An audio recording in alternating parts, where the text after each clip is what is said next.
Have you ever noticed that you can go through an entire day without really feeling yourself? You do everything that needs to be done.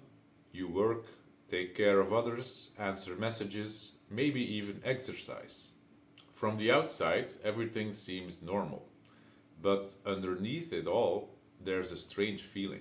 A feeling that you're somehow living mostly in your head, while your body has become something you simply carry around.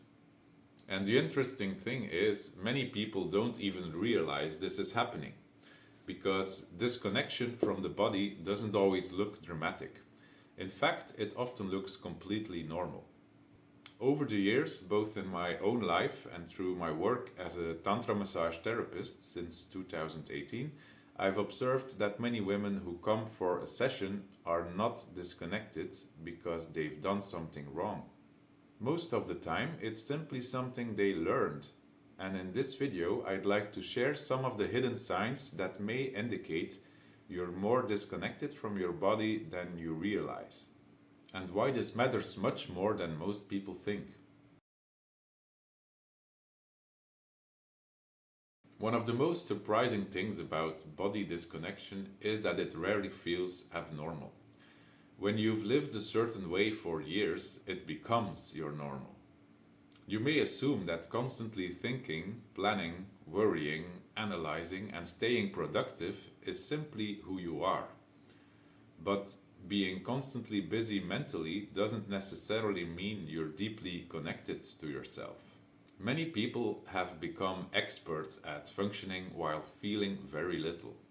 And because our culture tends to reward productivity more than presence, this often goes unnoticed. One hidden sign is that relaxing feels strangely uncomfortable. Maybe you've finally finished everything for the day. You sit down, and instead of feeling peaceful, you feel restless. You reach for your phone. You start thinking about tomorrow. You suddenly remember things you should still do. Perhaps you've even said to yourself, I don't know how to relax.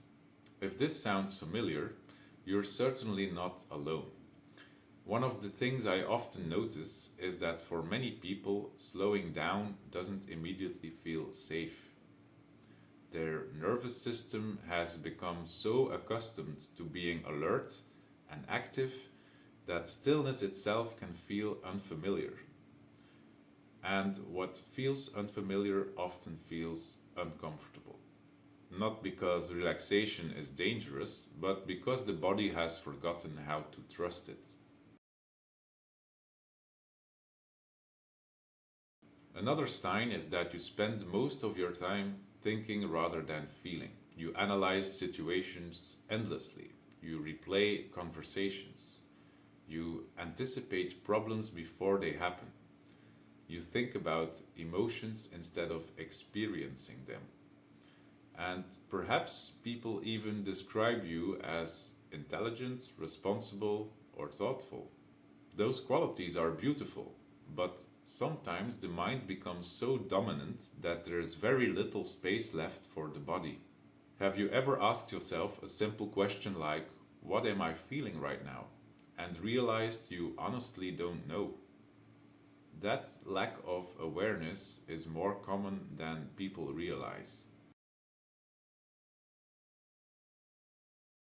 Many people become aware of their body only when something hurts, when the neck becomes stiff, when the shoulders become painfully tight, when exhaustion becomes impossible to ignore. But subtle signals, these are often missed. Over the years, I've observed that many women arrive for a session convinced they're relaxed, only to discover that their body has been holding tension for much longer than they realized. And this isn't criticism, it's simply what happens when we become disconnected from our internal signals. The body speaks softly at first. If we don't listen, eventually it speaks louder. This is something that surprises many people because body disconnection doesn't only affect stress, It also affects pleasure and receiving. Perhaps compliments make you uncomfortable. Perhaps asking for help feels difficult. Perhaps you feel guilty resting. Or maybe you always prefer being the giver. Many women who come for a session tell me that they are very good at caring for others, but much less comfortable receiving care themselves. And interestingly, receiving requires something the body understands far better than the mind. It requires surrender, presence, trust. And if we've spent years surviving through control and self reliance, receiving can feel strangely vulnerable. Here's a question that may seem simple. When was the last time you paused and genuinely asked yourself, what do I need right now? Not what other people need, not what should be done, not what would make everyone else happy, but what you need. For some people, that question feels almost selfish, and yet the inability to recognize your own needs is often a sign that we've become disconnected from ourselves. Because the body constantly communicates through emotions, through sensations, through fatigue, through desire, through tension. But if we've learned to ignore these messages long enough, we eventually stop hearing them. Body disconnection doesn't always show up as pain. Sometimes it shows up as numbness. Life feels flat, pleasure feels distant, you're functioning, but you're not really feeling alive. And this is something I believe many people quietly experience without talking about it, because they assume something is wrong with them. But in my experience, the issue is often not that something is broken, it's that somewhere along the way they learned to disconnect. And what has been learned can gradually be unlearned, which I find deeply hopeful. Many people assume reconnecting with the body requires complicated practices, but often it starts with very ordinary moments. Taking a slower breath, feeling your feet on the floor, noticing tension without trying to fix it, eating without distraction, resting without immediately earning it, simply becoming curious. Because reconnecting with the body is usually not about achieving something, it's about remembering something. The body has never truly left, we've simply stopped listening. If you recognized yourself in some of these signs, please know that you're not alone. And it doesn't mean something is wrong with you. For many people, disconnection from the body was once an intelligent adaptation, a way to cope, a way to function, a way to stay safe.